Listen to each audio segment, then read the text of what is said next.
boodani maratta yaadawun hiraarun qinqamuun keemikaala summiidha jechuudha. Summii waan sammuu teessimiidhu. Namni akka malee yeroo hedduu yoo yaadde walitti dhadhaabachuudhaan booda memory loss ta'a jechuudha. Nama waan dabree fi waan dhufuuf taa'u hunda adda wallaalu jechuudha. San taata qaama kee kana keessa hormoonii tokkotu jira. Kan yeroo ati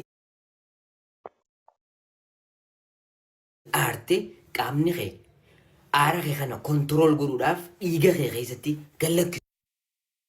Kortisool hajaamu jechuudha. Kortisool kuni qaama kee keessatti haay yeroo ta'u yeroo inni ol ka'e maal godha sammuu ta'e daameeji godha jechuudha. Akkati wallaaltu si taasisa.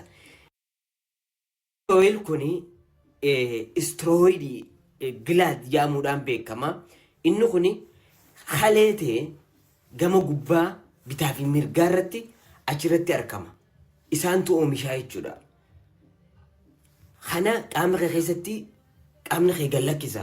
Ajajaan jechuudha. Ogaati aartee loltee gizee hunda yookaan yaaddoytu jechuudha. Istirees hajaaniin san. Kanaafi hanga dandeessu please sammuu ta'e ifin cinqin. Waan godhuu dandeessu godhi. Waan godhuu hin dandeenye godhuu hin danda'u jeyi. Sammuu ta'e beeksisi jalaafi.